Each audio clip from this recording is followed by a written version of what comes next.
It's almost time for me to check out. I just wanted to show you this room.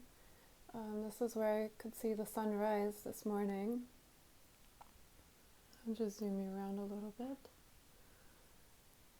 There's a bunk bed.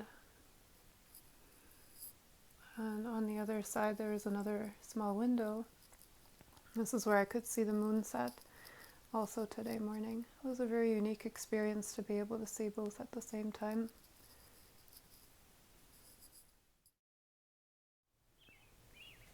It's Monday, it's 11:30. And here are the climbers of the day. Despite the fact that it's Monday, the parking lot is the busiest that I've seen it so far.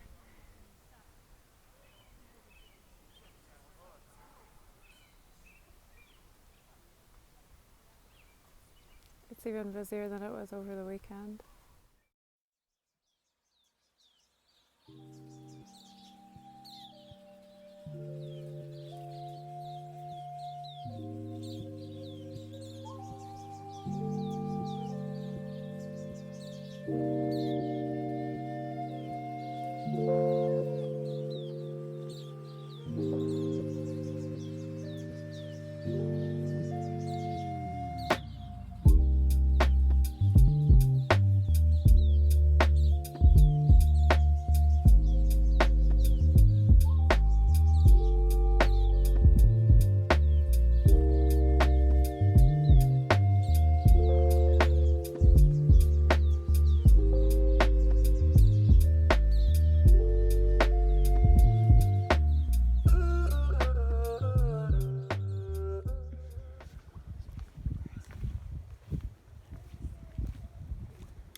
Today is my last day here. It's Monday. It's after the lunar eclipse.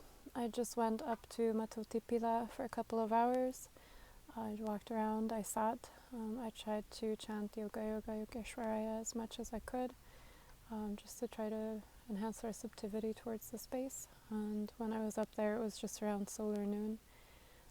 Everything feels very smooth and very subtle. Very nice, peaceful place to sit and meditate.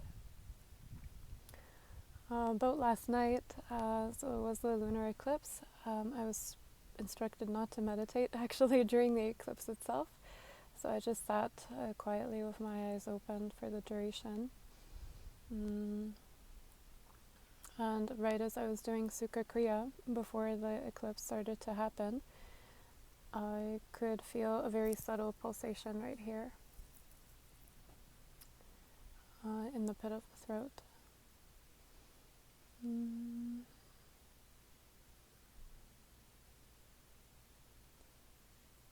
As I was waking up this morning, I kind of had a couple of nightmares, but they weren't visual, they were actually auditory. So it's something that I've experienced a couple of times when I've been here. So yesterday, I guess this morning in the wee hours, I had this dream about this one particular part of a song where the singer was screaming. I remember I used to listen to this band, and yeah, the scream. I just woke up because this woman was yelling in my ear. It happened another time again, and then it was on Sunday morning actually. I had a dream. It was a very much more visual dream.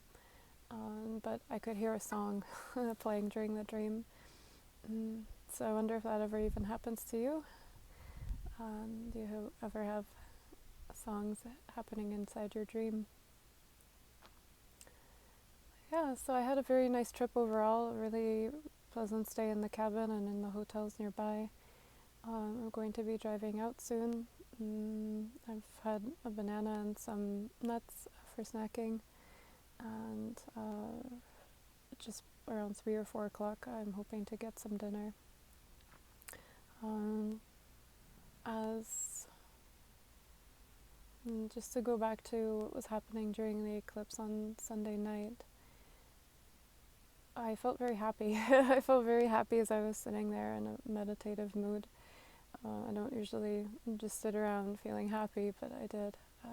It was a nice experience. Yeah, some unresolved, I guess, emotional memories also came up as well, but nothing major. It was very small, minor little things. I felt pretty happy throughout.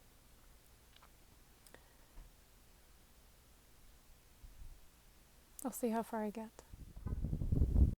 Here's a final look, probably back at the tower at Mato Tipila, just from the highway, heading back south.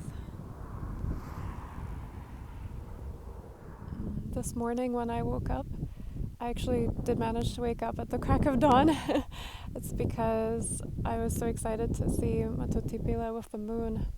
So the moon was actually, when it was eclipsing, it was rising on the opposite side of the tower.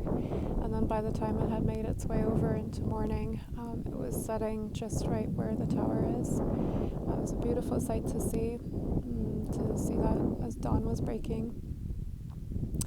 And I was able to do my Sukha Kriya this morning, which was the first sandhya kala this morning was about 5 o'clock. And sorry about the traffic noise. And after that, I had a very good practice overall. I feel there is a lot of energy in this space, even if I can't directly perceive it so much myself as to what exactly is happening. Overall, obviously I felt very happy. I did mention that as I was speaking to you earlier. And the other thing that happened was that I was able to wake up so early, do all of my practices, and I had only really been eating fruit for 12 hours or so. And of course I took a break from eating around the time of the eclipse and then overnight. So there is a lot. It is a charged space, even if I'm not able to decipher, I guess, really directly perceive exactly what's happening here. I'm just overall very glad that I had the experience. I'm extremely grateful to Sadhguru for telling us about the space so that we could make use of it.